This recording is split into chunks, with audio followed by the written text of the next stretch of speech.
사랑하는 성도 여러분, 11월 8일 토요일 아침입니다. 하나님의 은혜와 평강이 함께하기를 축복합니다. 좋아요, 구독 꼭 눌러주세요. 우리 천만 성도 큐티하는 그날까지 함께 달려가도록 하겠습니다. 오늘 우리에게 주시는 하나님 말씀은 디모데후서 4장 9절에서 22절까지 말씀인데요. 우리 17절의 말씀 같이 읽도록 하겠습니다. 주께서 내게 떼서서 나에게 힘을 주심은 나로 말미암아 선포된 말씀이 온전히 전파되어 모든 이방인이 듣게 하려 하심이니 내가 사자의 입에서 건짐을 받았느니라. 아멘. 복음을 위하여서 마지막 평생 달려온 바울의 마지막 편지입니다. 이것은 유언의 성격을 매우 강하게 가지고 있을 뿐만 아니라 목회에 대한 그 열정, 그리고 교회에 대한 그 뜨거운 사랑, 사명감, 이런 것들이 못내 묻어 있음을 우리는 보게 되죠. 자, 마지막 바울은 디모데에게 이런 이야기를 합니다. 빨리 와라, 빨리 와라. 내가 속히 네가 보고 싶다라고 이야기합니다. 보고 싶은 이유는 그리워서도 그렇고, 또 신앙적인 어떤 유산을 임파테이션 넘겨주고자 하는 그런 바울의 열정도 있겠고, 또 심지어는 그 홀로 갇혀있는 그 마음이 너무 외롭고 힘든 그런 위로를 받고 싶은 그런 마음도 있는 거죠. 그래서 바울은 빨리 디모데가 올 것을 이야기합니다. 그래서 그는 이런 이야기를 하죠. 자기의 속마음을 드러내는데 자기와 함께 있었던 사람들이 다 떠났다는 겁니다. 누가만 빼놓고 말이죠. 그래서 데마는 세상으로 갔고 나를 버렸다. 너무 마음 아픈 이야기입니다. 같이 동역하고 사역할 때는 너무 좋았는데 어떤 이유인지는 모르겠지만 떠났다는 겁니다. 물론 바울이 옥에 갇혔기 때문에 자기도 피해를 볼까봐 떠날 수도 있어요. 제자들이 모두가 다 예수님의 십자가 앞에서 부인하며 떠났던 것처럼 말이죠. 그렇게 해서 떠났어요. 데살로니가로 데마는 갔어요. 또 그레스게는 갈라디아로 갔고 티도는 달마디아로 갔어요. 누가만이 나를 지키고 있어요. 그래도 천만다행인 것은 누가가 함께 있다는 것. 그래도 동역자 가운데는 누군가가 나와 함께 그 어려운 시간들을 함께 하고 있다는 것은 너무나도 귀한 일이죠. 자, 우리가 이럴 때일수록 우리가 어두움에 갇혀있고 힘들고 좌절할수록 우리가 사람들을 의지하면 더 실망하고 더 아파할 수 있어요. 그러나 우리가 사람보다는 하나님을 이럴 때일수록 더 시선을 하나님께 두고 하나님을 바라보는 믿음이 우리에게 필요합니다. 오늘 우리가 어떠한 어려움이 있다 할지라도 사람이 아니라 하나님을 신뢰하고 하나님께 전적으로 이 상황을 벗어날 수 있도록, 이겨낼 수 있도록 믿음을 구하고 간구하는 그런 저와 여러분이 축복합니다. 자, 그런 가운데서도 끝까지 동역자를 포기하지 않고 품는 또 바울의 그 어떤 신앙의 성숙한 모습도 우리에게 보여주고 있어요. 그가 그런 이야기를 하죠. 내가 지금 누가와 함께 있는데 올 때 누구를 데리고 오라고 그럽니까? 마가를 데리고 오라. 그런 이야기를 합니다. 그래서 마가에 대해서 이런 평가를 하고 있어요. 그가 나의 일에 유익했다 그랬어요. 예전에는 마가는 유익하지 않았습니다. 바나바의 조카였죠. 그래서 1차 선교여행 때 그가 중간에 포기하고 떠났잖아요. 그래서 2차 때 같이 바나바가 가고자 하니까 데리고 가자 그러니까 바울과 심히 다투었어요. 그리고 난 다음에 이제 각자 바나바와 바울은 선교의 여정을 따로 하게 되는데 그때 떠났던 마가가 어떻게 다른 어떤 계기를 통하여서 바울과 같이 화해하고 바울에 충성된 그런 믿음의 동력자가 되었던 것 같아요. 그래서 끝이 좋은 사람이죠. 마가는 끝이 좋은 사람입니다. 그래서 바울이 그 마가가 보고 싶었던 거죠. 그래서 마가는 참 나에게 유익한 사람인데 올 때에 마가를 같이 데리고 와라. 그것은 바울이 동역하는 사람들에 대하여서 귀하게 여기고 포기하지 않았기 때문에 그렇죠. 중간에 마가는 끊임없이 안 돼 그러면은 마가가 바울과 함께 그 회복할 수 있는 시간은 아마 없었을 겁니다.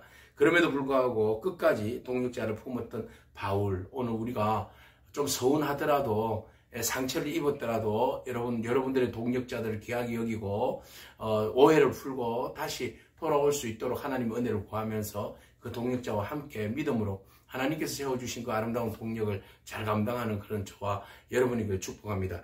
자, 이제 두기고는 에베소로 이제 파송을 해서 떠난 상태였어요. 그래서 바울이 디모데가 올 때에 그 드로아에 있는 가보의 집에 바울의 그 겉옷 있어요. 통옷. 이 겉옷은 사람에게 정말 중요합니다. 그래서 보통 우리가 그 사람들에게 사람들에게 돈을 전당을 잡혔을 때 겉옷을 다시 저녁에 돌려주라고 그러잖아요. 왜냐하면 이것은 목숨과도 같은 거기 때문에 추위를 막을 수 있는 그런 목숨과 같은 옷이 겉옷이잖아요. 그래서 바울이 지금 딱 갇히고 난 다음에 몹시 추웠던 것 같아요. 그래서 겨울이 오기 전에 빨리 이 겉옷이 나에게 이 겨울을 이겨내려면 겉옷이 필요하죠. 지금은 좀 참을 수 있지만 그래서 올 때에 겉옷을 가져오라고 그러고 또 한 가지 중요한 사항은 바로 성경을 가져오라고 그렇게 이야기를 합니다. 특별히 가죽 종이에 쓴 그 성경을 가지고 오라 그랬어요. 물론 구약의 성경일 수도 있고 신약의 그 초기 단편된 그 복음서일 수도 있습니다. 어쨌든 간에 그 하나님 말씀을 들고 오라고 한 것은 지금 바울의 처지가 말씀 읽을 처지입니까? 감옥에 갇혀서 언제 죽을지 모르는 그런 처지인데도 불구하고 내가 하나님 말씀을 묵상하고 말씀과 함께 하겠다는 거죠. 끝까지. 마지막까지 하나님 말씀을 견고하게 지키겠다고 하는 바울의 굳은 의지가 있어요. 그래서 갇혀있지만 외롭지만 힘들지만 그러나 그는 그 사역에 있어서 조금 더 흔들리지 아니하고 동역자를 귀하게 여길 뿐만 아니라 하나님의 말씀을 끝까지 붙들려고 하는 바울의 굳은 의지가 그 안에 포함되어 있습니다. 우리가 어떤 상황 가운데서도 여러분 다른 상황 가운데 좌절하지 말고 주의 말씀만을 붙들고 마지막까지 우리가 말씀만을 붙들고 담대히 나아갈 수 있는 그런 저와 여러분이기를 축복합니다. 자, 바울에게 있어서 치명적인 마지막 때에 상처를 준 사람이 있는데 바로 그 사람은 구리 세공업자 알렉산더라는 사람이었어요. 그 사람은 내게 해를 많이 입혔어요. 어떤 해를 입혔는가? 입혔다라는 말에 헬라어를 보면 나타내다, 고발하다 이런 뜻을 가지고 있어요. 그래서 바울을 아마 고발함으로 바울이 감옥에 갇히는 데 있어서 중요한 역할을 하지 않았나 우리가 이렇게 생각해 볼 수 있어요. 그래서 마지막 바울이 잡혀서 감옥에 갇히게 하는 역할을 이 알렉산더가 하지 않았나라고 보는 거죠. 바울에게 무엇이 섭해서 서운해서 바울을 그렇게 고발할 수 밖에 없었을까요? 참 그래서 바울이 너무 안타깝다는 거죠. 그래서 나에게 해를 끼친 사람, 그 사람은 결국은 그 행한 대로 하나님께서 갚아주시겠다. 네, 그래서 너도 조심해라. 그가 우리 말을 심히 대적했다. 그래서 복음을 심히 대적한 자가 바로 알렉산더인데 그가 어떻게 해를 끼칠 줄 모른다. 조심해라. 그러나 그 악한 것에 대해서는 하나님께서 심판하신다라고 말하고 있습니다. 자, 이렇게 바울의 사역 때는 늘 언제나 외로운 그런 사역이었어요. 누군가는 고발하고 누군가는 믿었는데 떠나고 이런 그 수없이 많은 선교 사역에 있어서 두들겨 맞고 쫓겨나고 그런 엄청난 그 피해가 있었죠. 그래서 마지막에 그를 변론할 시간에 사람들이 누구도 변론해 주는 사람도 없었어요. 심지어는 너무너무 법정에서 외로웠어요. 내가 처음 변명할 때에 이것은 이제 정식 재판이 있기 전에 이루어지는 예비심리, 재판이 있기 전에 예비심리 언제 어떻게 법을 그 재판을 처리할 것인가 이제 진행 날짜 잡고 하는 거 있잖아요. 그때에 변호사가 없었어요. 나와 함께한 자가 하나도 없었다. 모두가 다 나를 버렸다. 그들에게 그러나 허물을 돌리지 않겠다 그랬어요. 네, 내가 참 외롭게 법정에 서 있었는데 내 편에 서서 변호해 주는 사람도 아무도 없었어요.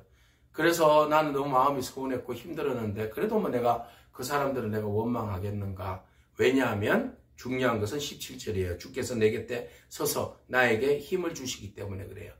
사람은 배반하고 떠나지만 내가 주님을 위하여서 일했고 주를 위하여서 헌신했고 충성했는데 주님께서 이 어려운 시간 가운데 나와 동행하고 함께 하셨다라는 것입니다. 그래서 나로 말미암아 선포된 말씀이 온전히 전파되어서 모든 이방인이 듣게 하려 하심이라 그랬어요. 그러니까 주님께서 나와 함께 하심으로써 나를 지켜주신 이유는 내가 전하는 이 복음이 온전히 전파되어서 모든 이방인에게 들려지게 하기 위함이다. 이것이 목적이잖아요. 사실 바울의 목적, 주님이 원하시는 뜻. 그래서 바울은 선교의 열정과 분명한 목적과 방향이 있었어요. 그 복음이 온 천하에 전파됨으로써 온전히 전파됨으로써 많은 사람들이 이방인들이 듣고 구원에 이르는 은혜를 잊게 하기 위한 것이 바울의 목적이었어요. 자, 이 일들을 위해서 주님께서 내 곁에 서서 나에게 힘을 주셨다. 절망 가운데 있지만 그러나 그 가운데서도 주님은 언제나 우리에게 새 힘을 주시는데 우리로 하여금 절망하지 않도록 우리로 하여금 복음 가운데 끝까지 달려갈 수 있도록 완주할 수 있도록 복음을 전가하는 데 있어서 걸림돌을 받지 않도록 하나님께서 언제나 우리와 함께 동행하고 계신다는 사실을 여러분 잊지 않기를 바랍니다. 사람들은 다 배신하고 떠나고 도움이 안 되고 변호해 줄 사람도 없고 너무나 힘들고 차가운 환경과 어려움 속에 우리가 함몰될 수 있어요. 그러나 여러분, 사람에게 시선을 집중하지 말고 오직 주님께 마음과 시선을 집중하기를 축복합니다. 주님께서 우리를 붙들어 주실 줄로 믿습니다. 주님께서 내 곁에 서서 나에게 힘을 주시리라. 할렐루야. 그가 나를 건져 주시리라. 여러분, 사자의 입에서 건짐을 받았느니라. 얼마나 흉악한 상황이겠어요. 그 가운데서 주님이 나를 건져주셨다. 주께서 나를 모든 악한 일에서 건져내시고 또 그의 천국에 들어가도록 구원하시리니 그에게 영광이 세세 무궁토록 있을지어다. 아멘. 할렐루야. 네, 이 신앙적 고백이 우리의 고백이요, 이것이 우리의 능력인 줄로 믿습니다. 주님께서 모든 악한 가운데서도 나를 건져주시고 천국에 들어가도록 구원하신다. 악한 가운데서 내 믿음을 붙들어 주신다는 거죠. 육은 죽을 수 있어요. 이제 죽잖아요. 그렇지만 나를 구원하시면 내 영혼을 끝까지 붙들어 주셨다는 사실이에요. 어떤 상황 가운데서도 나를 흔들리지 않도록 내 믿음을 굳건하게 사자 입에서 나를 건져내신 그 하나님께서 나를 온전히 붙들어 주시리라. 그 주님을 신뢰하기를 바랍니다. 자, 마지막 바울은 인사합니다. 브리스가와 아굴라, 늘 언제나 어려울 때 바울과 함께 자비랑 선교할 때 함께 했던 사람이에요. 오네시보로도 그렇죠. 그 자기 목숨을 다하여서 바울을 돕고 함께 했던 사람들이에요. 이런 사람도 있어요. 바울을 떠난 사람도 있고 배신한 사람도 있고 팔아먹는 사람도 있고 고소한 사람도 있지만 바울과 함께 동력하여서 그 자리를 묵묵히 지킨 사람도 있고 도와준 사람도 있고 함께 협력하는 사람도 있어요. 여러분, 어느 자리에 설 것인가? 우리 주님의 편에 서서 어느 쪽에 설 것인가? 여러분들 결정하기 바랍니다. 그래서 에라스도는 고린도에 머물러 있고 드리비모는 병들어 밀레도에 있고 너는 겨울이 오기 전에 어서 와라. 겨울이 온다는 것은 곧 마지막 인생의 커튼이 내려지는 그 상황이에요. 그래서 겨울이 오기 전에 어서 와라. 그래서 새로운 봄을 준비하자라는 거죠. 바울은 겨울을 맞이하여서 인생이 끝나지만 디모데에게는 새로운 봄의 역사를 그에게 임파테이션 해주면서 전이해주면서 성령의 기름 부음을 능력을 은혜를 전달해주면서 새로운 봄을 준비할 것을 말해주고 있어요. 그래서 디모데후서는 바울의 인생의 끝이 아니라 새로운 역사에 또한 서막을 올리는 그런 놀라운 책이기도 해요. 그래서 오늘 이 말씀을 통하여서 결국은 이제 마지막에 또 인사를 어블로와 부데와 르노와 글라우디오와 모든 형제에게 문안해라 그랬어요. 나는 주께서 내 심령에 함께 계시기를 바란다. 그러니까 주님께서 나와 함께 하시는 주님이 네 심령에도 함께 하기를 바라고 은혜가 너희와 함께 있을지어다. 주님의 은혜가 아니면 우리 설 수 없잖아요. 우리 은혜로 사는 거고 은혜로 사명 감당하는 겁니다. 그래서 바울이 주의 은혜가 너와 함께 하기를 바라고 주께서 내 심령 가운데 함께 하심. 주께서 함께 하시고 주께서 은혜를 주시면 모든 게 감당할 수 있습니다. 오늘 여러분 가운데 주의 은혜가 함께 하기를 축복하고 주께서 함께 하기를 축복합니다. 아멘. 기도하겠습니다. 주님 감사합니다. 끝까지 힘주시고 구원하시는 주님을 온전히 바라볼 수 있도록 은혜를 다해 주시니 감사합니다. 하나님, 우리가 사람을 의지할 때 너무 상처받고 넘어지고 괴롭고 힘들고 외로운 삶을 살아가기도 합니다. 그러나 하나님 그 가운데서도 함께 동력할 수 있는 동력자들을 허락하여 주셔서 주의 이름으로 함께 주의 일들을 감당할 수 있도록 은혜를 베풀어 주신 하나님 감사합니다. 사람은 우리를 힘들게 하지만 주님은 우리를 배신하지 아니하시고 오직 우리에게 힘을 주시고 능력을 주시고 함께 하시는 그 은혜를 하나님 우리가 잊지 않고 우리에게 주어진 사명의 길을 잘 감당하는 저희들의 삶이 되게 하여 주시옵소서. 언제나 우리와 함께 하시고 우리에게 은혜를 베풀어 주신 주님과 함께 승리하는 인생 되게 하여 주옵소서. 예수님에게 하신 이름으로 기도합니다. 아멘. 오늘도 믿음으로 승리하길 축복합니다. 아멘.